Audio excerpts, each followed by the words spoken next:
everyone. Happy Tuesday and happy Fall Prime Day. I'm your host, Marissa Linzey, here on the My Amazon Guide PPC AMA every Tuesday at 12 p.m. Eastern. Today, I have on the podcast with me again, I think this is the second time you've been on it. Correct me if I'm wrong. Yes. I have Christian Kelm from AMALYZE. Hi, welcome. Hey, Marissa. Hello. How are you? Yeah, I'm fine. In Europe, we have our Prime Deal Day, and I've seen it now. You have Prime Big Deal Days, so everything is bigger in Amazon.com. Everything's bigger in America, right? Yeah. Our food portions, our Amazon sales, everything, right? What time is it for you right now? It's now 6 o'clock in the evening. Okay, so you're only 6 hours ahead. Not too bad. Nice. Well, thank you so much for joining. Did you want to just give all of our viewers just a little bit of background on AMALYZE and kind of programs that are offered, Chrome extension stuff, advertising module stuff, just like a brief overview of everything that you guys offer? Yeah, I'm working in the Amazon business since 10 years now as a seller, as a vendor, as a consultant, and now nearly since 5 years, I'm working as Vice President Product for AMALYZE. And we are offering different solutions for building up your Amazon SEO game or finding new relevant products for your portfolios and keep your data on track with specific keyword tracking and monitoring features. And last but not least, since the beginning of the year, we're also offering an ad tool with marketing stream data. So we offer a lot of features to get the best out of your Amazon business. That's really cool. So I think today, so we're going to probably get some Prime Day related questions, most likely. Let's jump into some hellos first. So from Rough Liners, they're a current client with us. Happy Prime Day, y'all. Happy Prime Day. From Damien, let's go. From Facebook, from Nazia, hi. And then we can get into the questions. So first from Strike Club, my products prices range from $10 to $20. If I do dynamic bids up and down, then cost per click is going $2, but that's just way too high. And I tried bidding down only, but it gives less sales. Any recommendation in this situation? Yeah, the first thing here from our side in Europe, advertise a product with only $10. Woo, that's a bit risky. Also in Europe, as we have a bit lower CPCs than the United States. But from my point of view, the first problem is to advertise products in that price ranges. So you should set up your campaign structure, immediately split it into the 2 price points. Of course, it's not the same bidding scenario behind a $10 and a $20 product when it comes to conversion rate, margin, and the calculation for the bits behind it. Well, bits up and down, that is a big problem. It can multiply your bits up to 100%, so it can double up your bits. And when you're using the new rest of search modifier or top of search or product detail page modifier, it can recalculate your bits up to 900%, so you will have a problem. So at the end, it depends what is your strategy. If you're in the launch section at the beginning, normally your product should not always be only profitable with your strategy behind it. So you can invest in your advertising. But as you are saying, it seems more like your product is running over time and you're trying to be profitable at all. But that's the problem after it. You will go down in the CPCs, you will lower your impression potential, you will lower your clicks, and with that, your sales, even with the same conversion rate, will go down. That is one of the typical problems here. The situation you can fix to go on different strategies. The simplest strategy is the long tail. Yeah, it sounds so stupid, but go into the details of search query performance report of Amazon or use tools like for example, our tool, and figuring out where you fit with the price, not only the long tail in the sense of finding new, more relevant words. We offer a solution where you can rework with a reverse feed where the products are getting their organic sales from, and you're seeing an average price per keyword in the situation of what is the offered price of a product. So when you go into a tool like our tool, for example, or you're using our extension, it's the same, you will find an average price and a price range for the keyword. And let's say you have LED stripe and the average price is 30. Yeah, you are absolutely down than that. You're missing $10. But when you're going, for example, for LED stripe bedroom or LED stripe living room or whatever, maybe the price range and the average will change to your typically price range, and then it's much more interesting to advertise on the long tail in combination with the average prices of the SERPs. Of course, when you directly know, oh, here I'm much more righter or better fitting from the product scenario to the customer with my word, and maybe and hopefully my PPC will be more profitable or has positive relations after it, while showing on the perfect SERP, while gaining momentum organically on the SERPs. On the other side, just keep it simple. Sometimes you will not fit your goal. So stop that type of ads and have a deeper look in it. Every week, Amazon is releasing new videos, new formats and features. And so from my point of view, it's really, really easy to set up product targeting ads. So there's a new feature, I think half a year ago, you can rework with exact or expanded. So exact means you're searching for LED stripe. Let's take that topic. And you can search ASINs which are same price or LED stripe, and you can target exactly them. But then it's also the expanded mode. It's like an auto campaign for product targeting.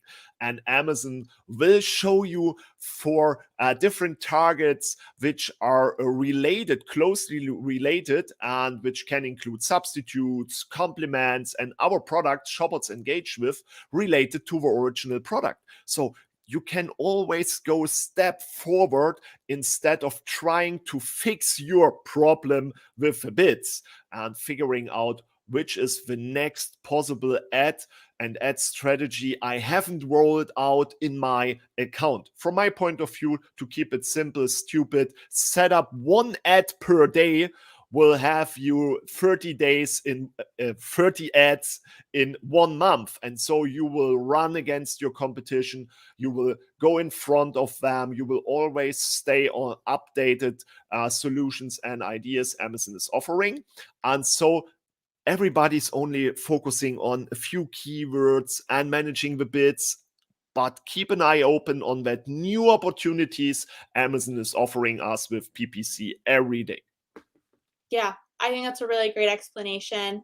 I'm also kind of curious, if there's anything we can do with the price there, right? As far as like bundling and that kind of thing, right? Is it possible to have maybe not advertise on the $10 items, but maybe parenting them with like a 2-pack or a 3-pack, right?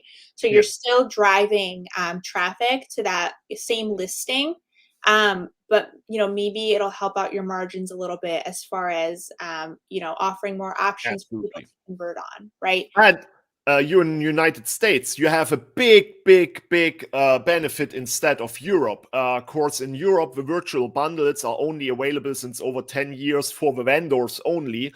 But since 2 years, you have the virtual bundles. So you don't need to build up a new ASIN and get your inventory back and build up 2 or 3 packs of sets. You can just set up a virtual bundle, as Marissa said, and then you can offer a 2-pack with a higher average order value at the end. That is absolutely one of the simplest ways to handle that problem of the prices.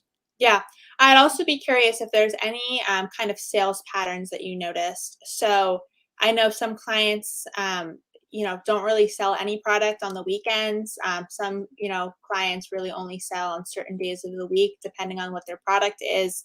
Maybe experiment with day parting. That is a recently rolled out kind of feature. It's a bidding rule. So there's not like an explicit, like, day parting, tab or anything like that. But you can actually create parameters for your ads, right? So you can have bids be increased from this time to this time these days. Yeah.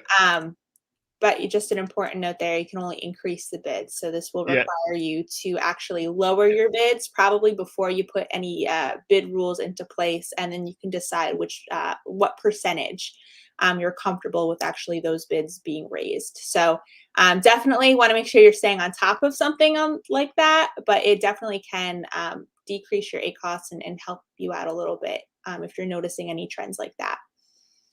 Absolutely, absolutely. And you don't have to set the rules per hour. You can use a specific time frame, let's say from 19 o'clock until 11 in the evening. So for 4 hours or for 5 or 6 hours.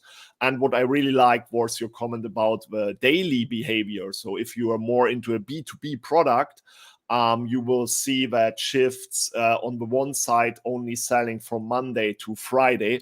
But what we are also seeing in B2B accounts is the shopping behavior in the morning and in the evening. Of course, rest of the time they are normally working, and before the work, I have to purchase that product for work. I have a list to work through it. When everybody is working the whole day, they are coming back to the bureau and saying, oh, that is defect. We have to reorder paper. We have to reorder that. And so you have different shopping behaviors, especially when it comes to B2B products. Definitely. A lot of the times they're bought, like you were saying, during the day while people are at work. People are not thinking about your product maybe after they get home, but from hours of 9 to 5, that's your prime time. So, all right, let's go to the next question from Gregor. Hi guys, nice to see you. Would you mind sharing what is your PPC strategy when launching a new product? Thank you. So what do you do at AMALYZE when somebody's looking to launch a new product? Well, I really don't like to waste my time into learning which keywords are the best. So the typical auto-campaign, prod or phrase with negative, and then learning exact words, I really don't like them. On the one side, course to the tool, to the power of the tools, not only the external tools, the Amazon internal tools are absolutely great to understand which keywords you should focus on. So that is no big secret anymore behind it. On the other side, everybody has worked out the content for the product. So Amazon SEO with a huge list of keywords and trying to put all that phrases and keywords into the content with ChatGPT or whatever, with your brain. But with that list, you have your perfect PPC opportunity for exact match ads. So that is the simplest way of beginning to focus on launching a new product course. Normally, that keywords are in your content and you have the perfect match between them, hopefully with relevance. On the other side, I'm not that guy who is spending a lot of money for top search volume keywords. On our tool, as I said, we have organic revenue behind it, so I can directly look into the revenue share where the organic power is coming from. So I can focus directly on that instead of search volume. And then I'm a typical Amazon PPC niche guy. But that means I am going into the PPC niches, not in the sense of words. I'm going, for example, especially in the start, in the normal product targeting ads on category level. So to keep it as simple as possible, let's think about a typical waste bin, a trash can, and you put it in the kitchen. And you're looking for the path in the categories. You will find the home and kitchen category as the main category, and between it you will find trash and recycling containers as second level category, and the final browse node leaf is kitchen waste bins. And the idea now is to set up your ads on all three of that category steps on the one side to gain momentum in the situation of figuring out the relevant persons for that specific category trees. And everybody is missing about that. They are only focusing on the exact name of the exact category where the product name is hopefully in it. On the other side, you can refine. And now we can include that with the question before it, because you can refine on price. Not only brand and stars and prime eligibility, you can refine directly on price. And especially for launch, is absolutely necessary to figuring out where you want to place your product. You have the cheap section, you have the high price section, and you have your own price section. And with refine on category level, for that different steps, you can directly focus on products in your range. And the most important point here is these are dynamic situations. Of course, you're setting up your price range from $10 to $25, and you're seeing up to 500 targets. That means products, ASINs. But the next day, some competitor is listing new product in that price range or setting the price of older products in that price range. Amazon will reset you up into that price direction. So that is so awesome. So of course, to the fact you get your target served on a tablet. Yeah, that's absolutely cool.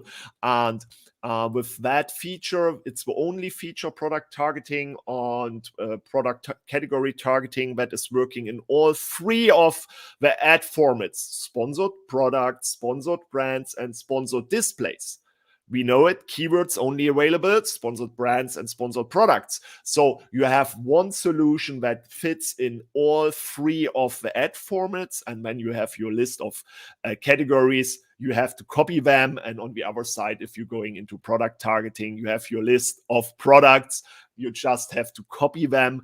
And after that, you have 6 ads. Yeah. And for launch, that is absolutely enough.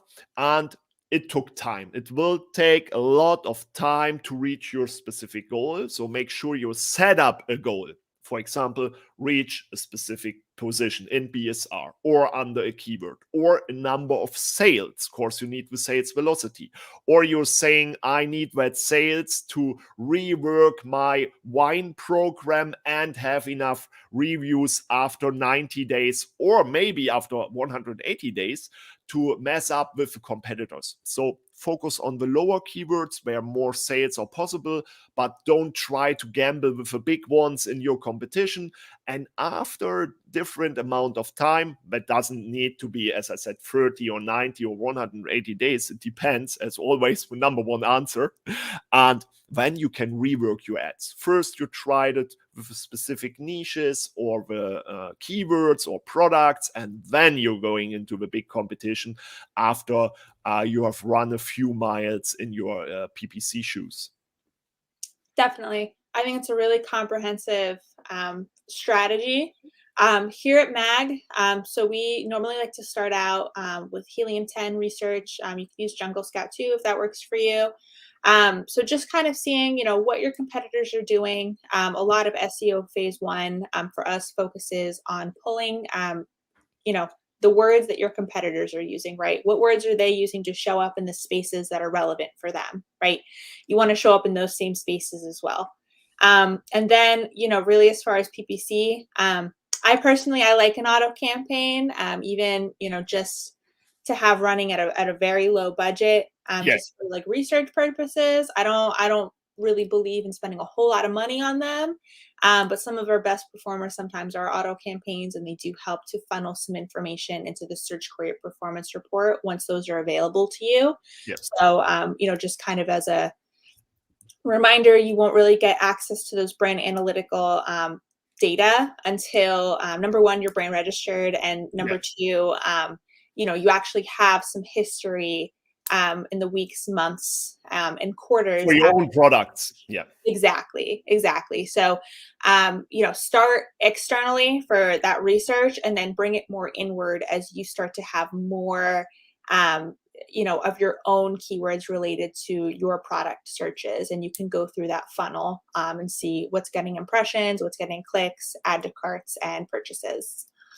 And one really relevant problem from my point of view, when you're looking on competitor level products, so you're looking for which words are they are using. We go one step further and we trying to figuring out where they are showing. So you don't know if you have the word chainsaw in the title or in the bullet points, it doesn't make you automatically shown under the keyword chainsaw. So we have to rework with reverse feed or whatever. Where are they shown under which search phrases to figuring out what which are relevant ones. But with that example, why he's using chainsaw, the product type is absolutely relevant to understand the data behind it. So when you start with your Amazon SEO and looking at your competitors, try to look on their product type. Of course, simple example, we had one client which was selling a chainsaw and ads were running perfectly under chainsaw. Everything was fine, but he hasn't gained any momentum under the keyword with the organic position. And we figured out the product type was tools. That sounded absolutely correct at the beginning, but when we go into the details and figured out it's not only tools available, chainsaw is a separate product type. And we changed that, loaded it up with a flat file, and immediately after the upload, he was organic placed in the top positions. Only to that little mistake. So only looking at the words, let's say that like that, will not show you the data behind it, which is coursing the specific scenarios you will see on the SERP. And product type, one of the most influential data points in Amazon history. Agree too, and depending, what product type you're in sometimes, or even like what like subcategory is kind of going to determine how much you can do with like main image and like CTR hacks and stuff that I know we have been promoting lately. So you definitely want to do some research into that as far as who you want to be competing against and where they're located, and everything like that as well. Okay, next question from Jaleel. What do you expect to see in terms of sales volume from post-second Prime Day to Black Friday and Christmas season? Will there be usual post-Prime Day drop, or will sales stay consistent throughout? Ooh. Yeah, that is one of the biggest problems for the United States. I cannot talk about that. In Europe, we have big problems economically, politically, and social problems at the moment. So I don't expect any big behavior for the Prime deal days. Nothing will happen there. Our starting page, Amazon Germany, is just Prime deal days, Amazon brands, Amazon products, Amazon brands, Amazon products, and nothing about the typical normal big brand offerings of Nintendo or Sony, PlayStation, Lego, or whatever. You have to scroll until you find a normal product. Yeah. And the typical behavior year over year, let's get Corona out of that, is you're just searching before Black Friday, Cyber Monday. So your sales will trip a bit or drop down. And then the big shopping behavior or search behavior with purchases will follow. And then you see a little slowdown until everybody is getting the reminder Christmas is coming, and then you have the high peak season in the mid of November until I think this year would be the 17th of December, of course, when you have the last delivery week to get your products to your living place. And so we will go like that in that moments in the next, I think, eight weeks till Christmas, 11 weeks. So you will see that with 3 peaks, the Prime Day in the United States, and in Europe, I don't see it that big, but Black Friday, Cyber Monday, and then the normal Christmas shopping behavior. Yeah, I'd agree here. In a lot of our reports from this week, pretty much all of our clients across the board saw a decrease in sales because the event was already announced. So we were going based off of add to cart behavior in that search query performance report, just being that a lot of people are stashing things in their carts right before an event like this, where they're kind of waiting it out to see what kind of deal they can get. So we saw a big decrease last week in sales. We'll probably see a nice spike these next 2 days for this week. And then next week, it's probably going to drop off a little bit. I would expect that.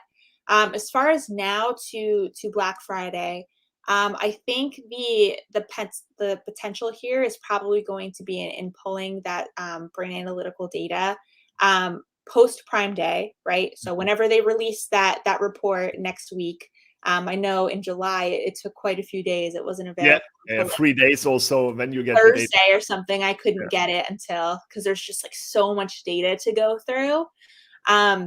So definitely make sure you're pulling that report, right? Analyzing it, right? What was different about that report than maybe your previous reports, right? How are Prime Day shoppers maybe different from your regular Q1 through Q3 shoppers, right?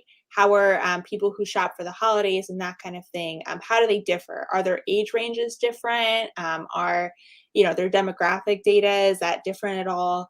That's all good information to look at. There are ways to try to preserve some of that sales velocity through viral events and through events like Prime Day. That said, it's not going to be Prime Day every single week for you from now until Black Friday or Christmas. But there are some, more reactive ways to maintain some level of that, right? From now until the holiday season. So, rest of October, maybe a little bit slower, but I think as we get into November and people actually start post Halloween, people getting Halloween.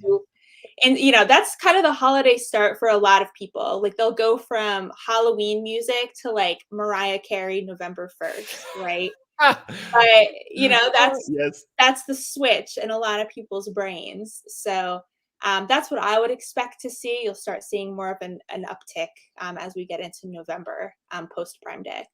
Yeah, in Europe, it's not Mariah Carey. In Europe, it's I think Wham, or what they are called, with Last Christmas I Give You My Heart.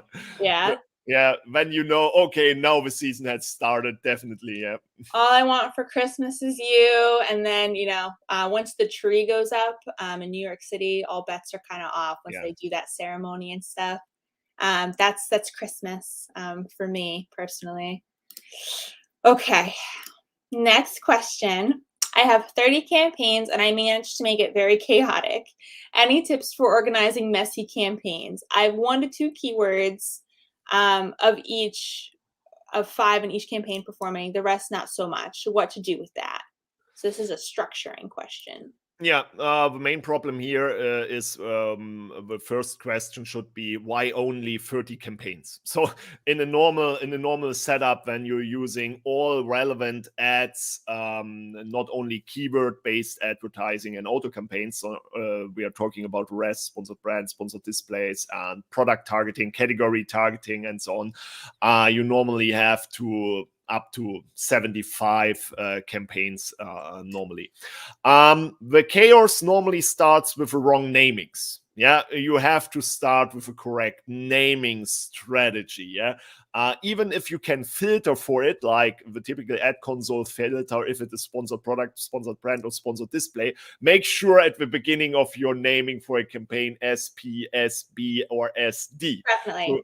To make it absolutely sure, crystal clear what you have in your sites for the controlling effect. And when with the naming, normally you're entering your goals, if it's for push or launch or brand protection, or if it's category targeting, product targeting, keywords. Also split the keywords in branded keywords, non-branded keywords, high search volume, high sales velocity, whatever you have into data, and how you have splitted your wordings, and normally enter your goal directly in the naming of a campaign. So if it's 10% ACoS goal or 20, 25, whatever. So you can directly see in the ad console, oh, it's 35%. That sounds high. And when you're going on the left, oh, it's a launch campaign.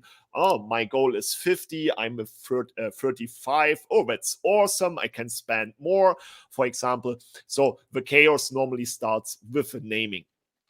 When you haven't set them up correctly enough, you have two options. The one I don't like is rework the campaigns, filling in the correct keywords, ASINs, change the adjustments like from bits up and down to fixed bits and get rid of the modifiers and so on. I don't like to save older or defect campaigns. I'm more a guy, friend of setting them up correctly and new, get rid of your problems.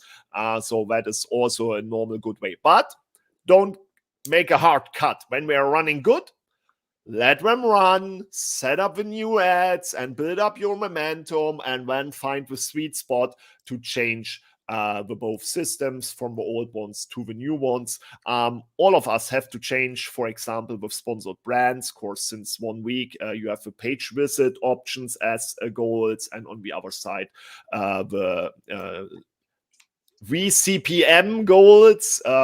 So we have to rework every week. And so we have to focus on the specific chaos that is normally happening week after week. But the long-term chaos, normally wrong structured with the naming. It starts always with the naming. And then you can go into it. How many of that campaigns are you really need? And as you said, they are not performing very well. Figuring out why they are not performing. Too low bids, you can rework it with higher bids if you want to invest that amount of money into them. Or if you're seeing, oh, that keywords haven't any search volume, why I have that keywords on my list or in my campaigns, and if they are completely wrong or you're thinking they are wrong, get rid of them and rework from that process of looking at the targets you're advertising on, ASINs, categories, keywords, whatever. Try to figuring out, are they relevant? If so, figuring out search volume missing or only the impressions missing. Of course, the simplest thing here, if you don't have any impression, that means you haven't won any auction. You'll be part of the ad auctions, but you haven't won any of them. So you need to set up your ads if search volume is available, and then the impression is coming at a different higher level of bits. And then you can recalculate, is it good with your conversion rate? Can you pay that price, cost per order? And then you can step back from that campaigns and figuring out what is the next campaign you have to set up. So 30 doesn't sound any messy at all. When we are talking about 1,700 or so, or bigger accounts with 5,000, and then you have a bad naming structure, then you have a problem. Of course, you have to rework it with bulk uploads and so on. But with that 30 campaigns, you can rework by hand, change the name of ad groups, find out what is the structure, what is your goal, and then go in the campaigns, in the ad groups, and figuring out why they are not working. Normal things are search volume is missing, or bid is too low, or they are non-relevant to your product. Sometimes that happens too, and then you can work step by step through that. Definitely. I think intent is really important here. So kind of like what you were saying with the naming, conventions and stuff like that. What is each campaign trying to accomplish, right? Depending on the budgets on each campaign too, you may be able to have more keywords kind of combined in certain campaigns.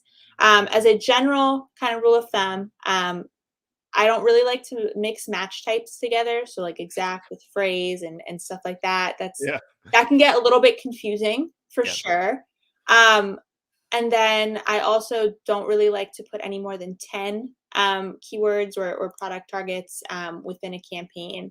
But it sounds like you have way less than that. So if you're averaging like 1 to 2 keywords, that might be too little for certain campaigns, and that's maybe where you're getting a little bit hung up and a little bit confused. Sometimes it's more helpful to go into the targeting tab just to see what targets you're already going after and what match types, so you can make sure that you're not accidentally cannibalizing anything. So making sure that you only have that keyword per one match type, um, and you have different campaigns with different intent, right?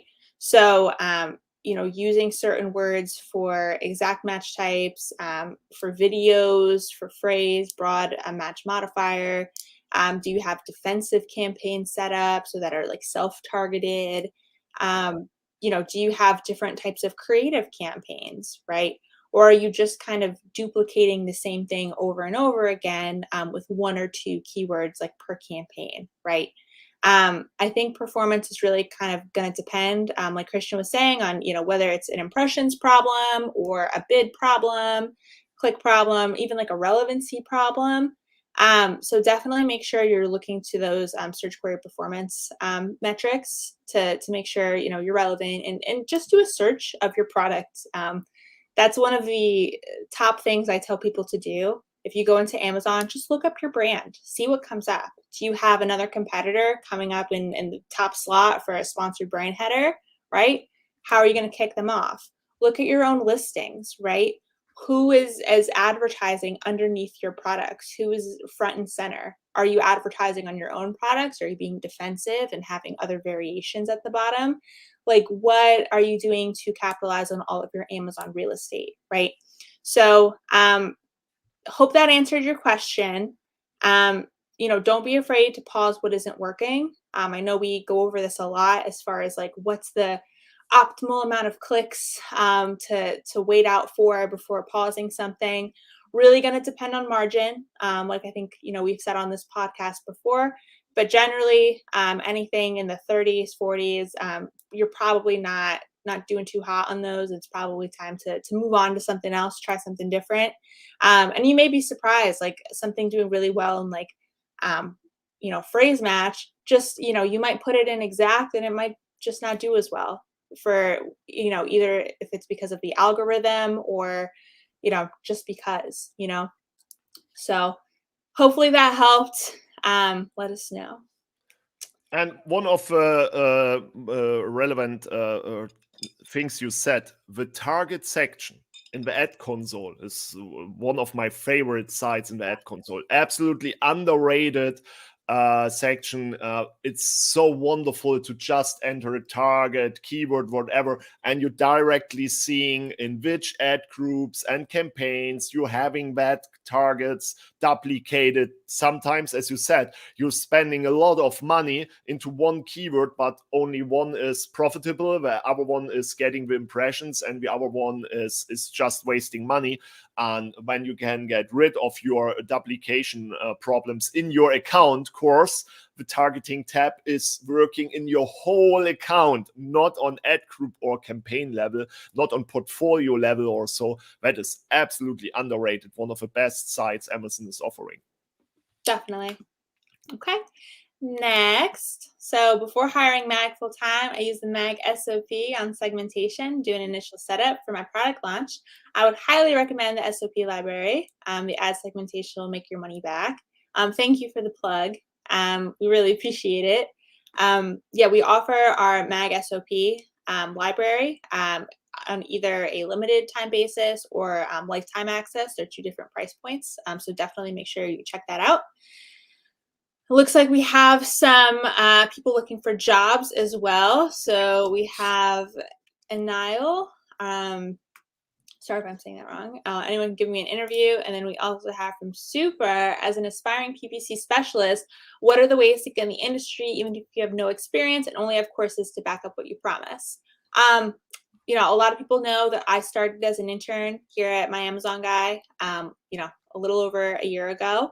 I didn't have any previous Amazon experience. A lot of what I learned was by actually going in and doing it and actually, experimenting with things and, learning as I went, watching videos and taking courses and stuff like that always helps.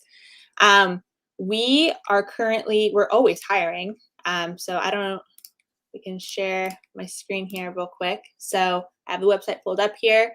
If you go into careers, We're always hiring, especially interns, right? So if you want to be a PPC intern, this is a great way to get your foot in the door.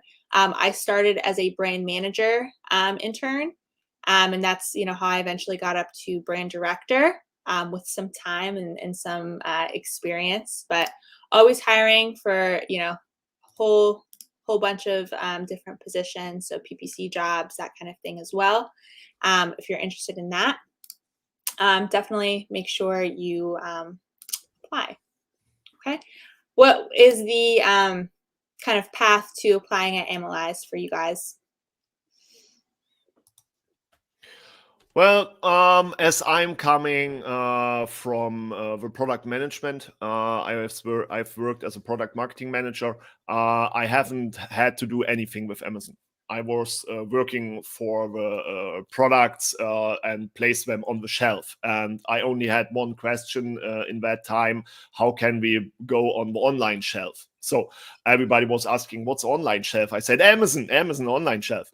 And I had no clue about anything. The only thing I had was a piece of paper and a pen and stupid ideas of figuring out which keyword could be relevant for Amazon and the customer. So I haven't nothing. I had no clue what I was doing, but the rest was experience step by step. And the only thing I have learned in that time is everybody is afraid of clicking something. So making a decision of erasing a title, stopping a variation, changing words, setting higher bits, lower bits, try that new ad format, and so on.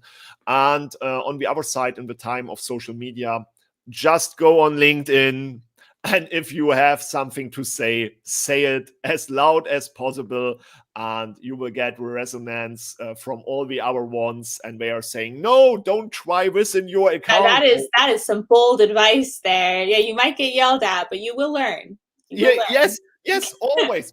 We in the LinkedIn bubble on your side, United States, here in Europe, we are posting often a lot of, let's not say BS, but some things that are not maybe they are a myth, yeah. And then another one is saying, are you really sure about that? No confrontation directly on LinkedIn, a PN here, a direct message there, and then, oh yeah, thanks for the advice, I will change it, and so on. So everybody is welcome, and as more people are getting their specific experience, we all learn more and can grow against the Amazon system. Yeah, let's keep it in bad words. Of course, only with sharing our experiences over the different categories and ideas and product launches and so on, we can grow with each other. So normally, you can work your way in the industry, with the industry, and you can gain in front of the industry, of course, but you need to be, what it's called, I think, open-minded. Yeah, that's the easiest way. Don't be afraid of being wrong. I think that's there are so many prideful people out there who just do not want to be wrong or look wrong ever. And I think you really can hinder how much you're learning if you're never willing to be wrong or be willing to keep learning. I think everybody can still learn. I learn new things all the time still. So it takes time. Be patient with yourself, and there are companies out there who will give you a chance if you're eager enough and you want to keep learning. So.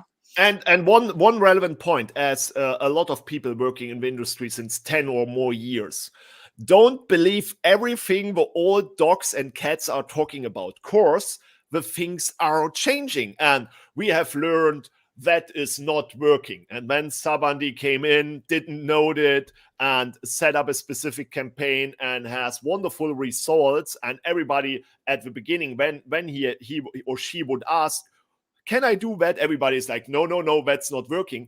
But when you're not asking and figuring out for yourself what is working, you will find new ways of handling the Amazon system. Of course, the Amazon system is changing, and the old ways are not running the same time a year ago, sometimes a month ago. So be absolutely open-minded and don't always listen to the old stuff. Yeah, sometimes you just have to go through the wall with your new ideas, and you have to see the results immediately. Normally Amazon giving back the results really fast, and that's also one of the most relevant things I'm thinking about all the time. Of course, when you're so long in the industry, you're getting lame, yeah, sometimes. And when the new guys comes around the corner and saying, hey, that is new, that is working, and you're like, what? That will never work, or it has never worked.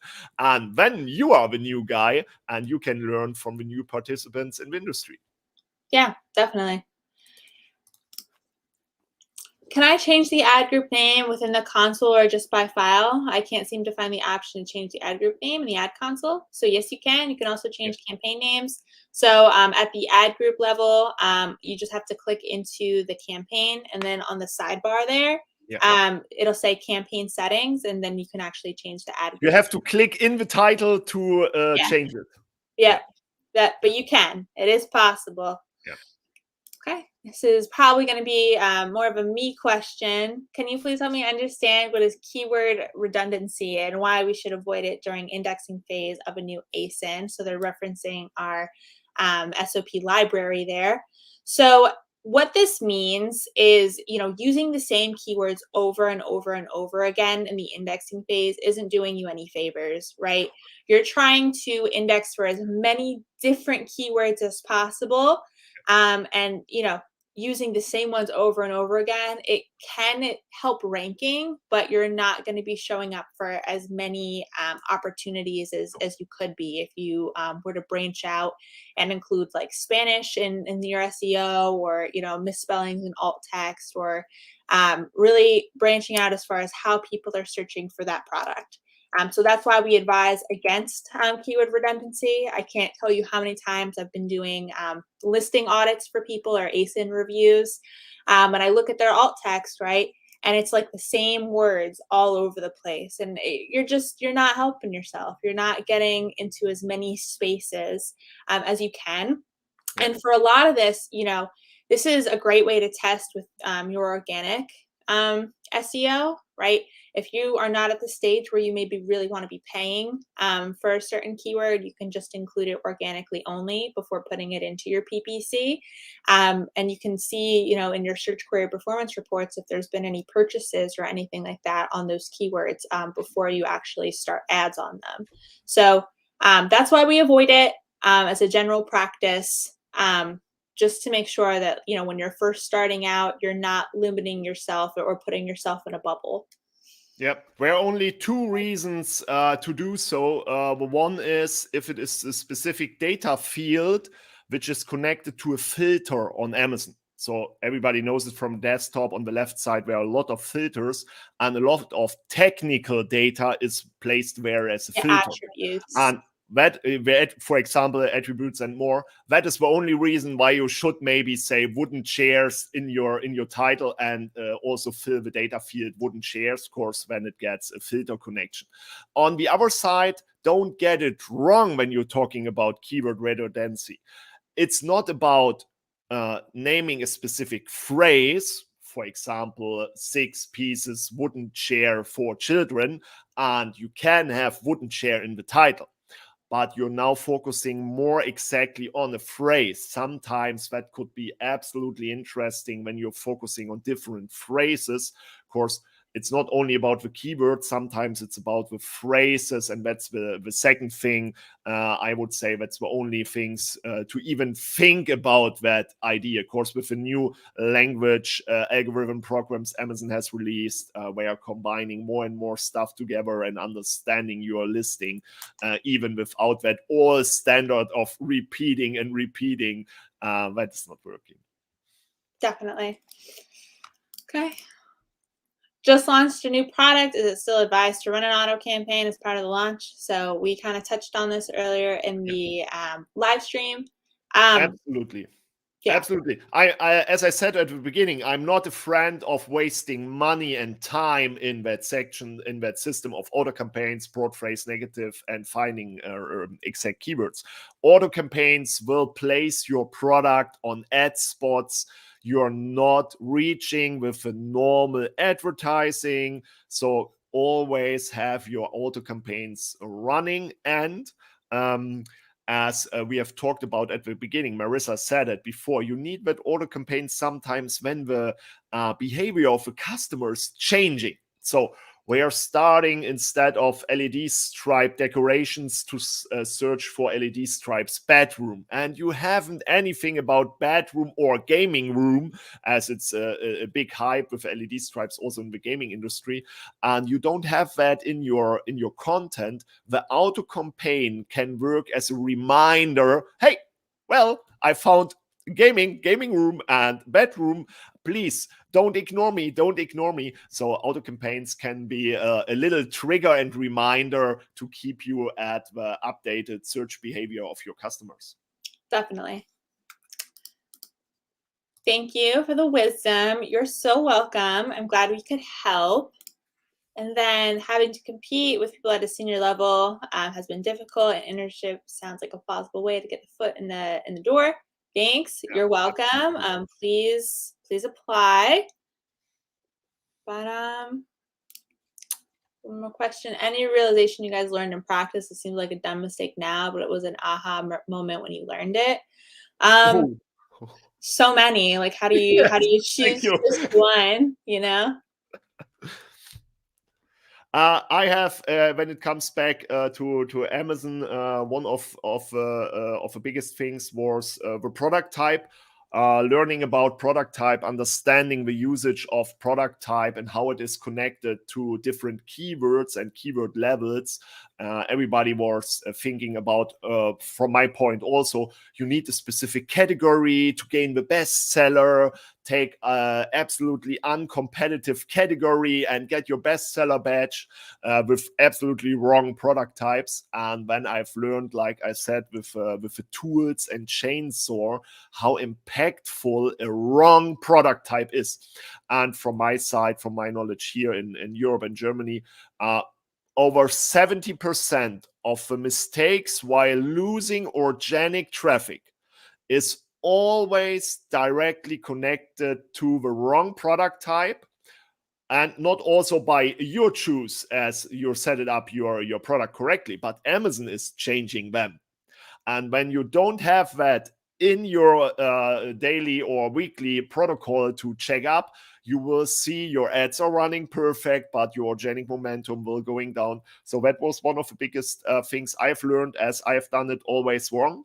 And secondly, I was in advertising, typically a guy of really into duplicated keywords and duplicated campaigns. Yeah, so I am copying campaigns all the time. Auto campaigns had worked really well. It's not working anymore. Then copying normal sponsored product campaigns, that hasn't worked any longer. I think since 2 years not working. The only thing where copied campaigns are really, really awesome is when it comes to sponsored brand videos. So you can get all ad slots on a SERP, top of search video, mid of search video, end of search video. That will only work with duplicated ads.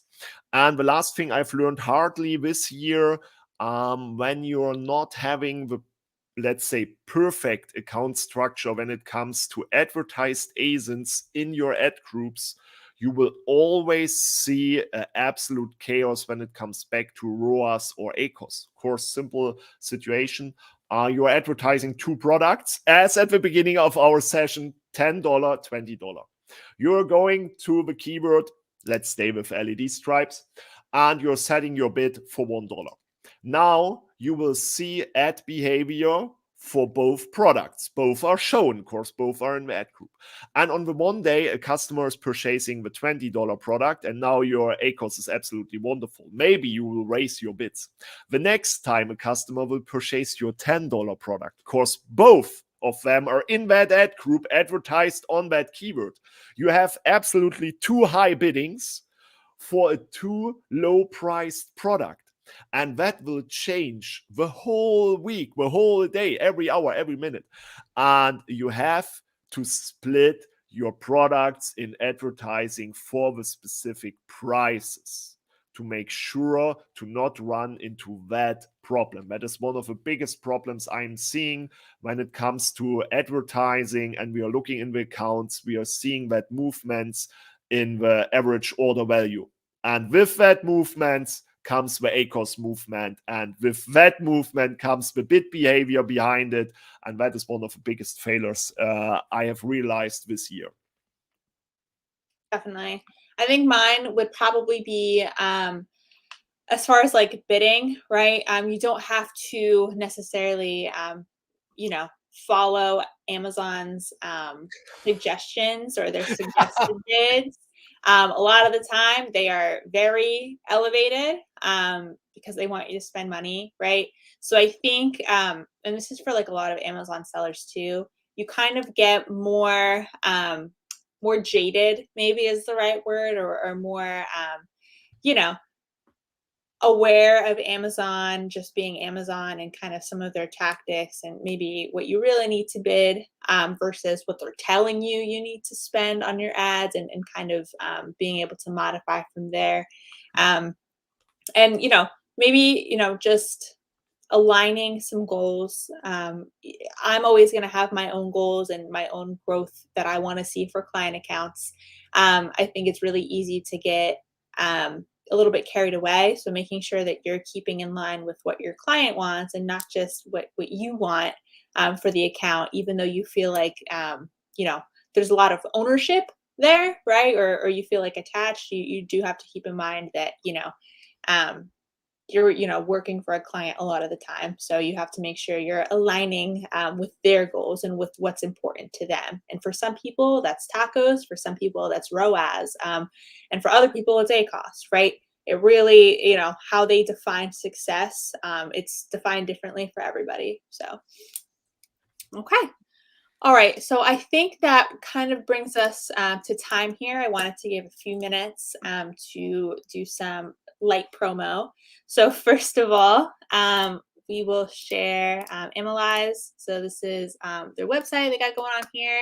So we've got a few different features as far as the shields, the Chrome extension, which we talked about a little bit today, advertising module, and then even Amazon DSP, which is very cool.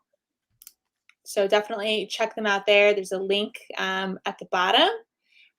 Also wanted to do more to pitch my Amazon Guy services. So currently we're offering, more main image hacks. So get a new main image for Q4.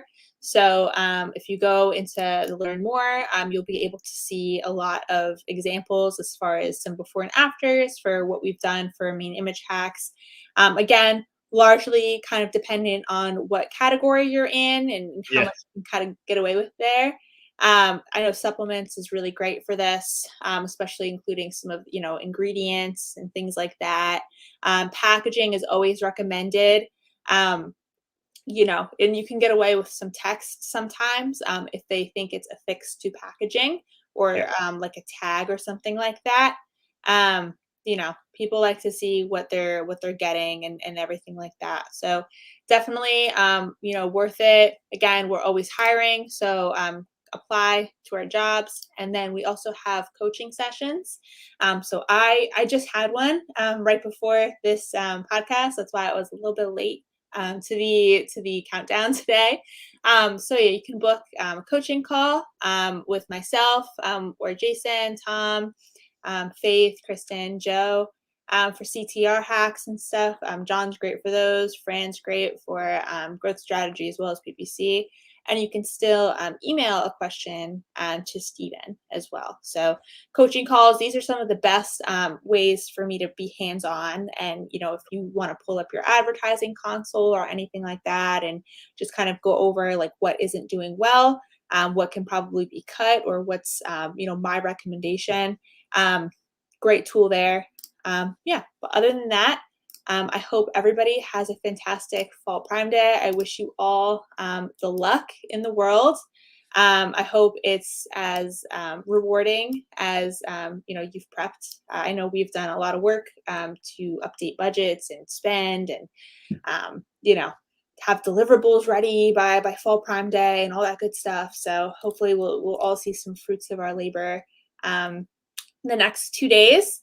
But thank you again, Christian, for joining me again. Yeah, thank you. And just a reminder, set up one new ad format per day in your account to stay absolutely in contact with all the updates Amazon is offering us week by week. Set up new ad formats all the time. Definitely. Okay. Well, thanks again for joining us. We will be going live on Friday from Steven's house. I will be flying down to Atlanta, as well as some other of my colleagues. So we'll be doing the Friday podcast kind of all together. I might pop in if they allow me to say hello to everybody live during that podcast, during that AMA. So see you all later. Bye. Bye.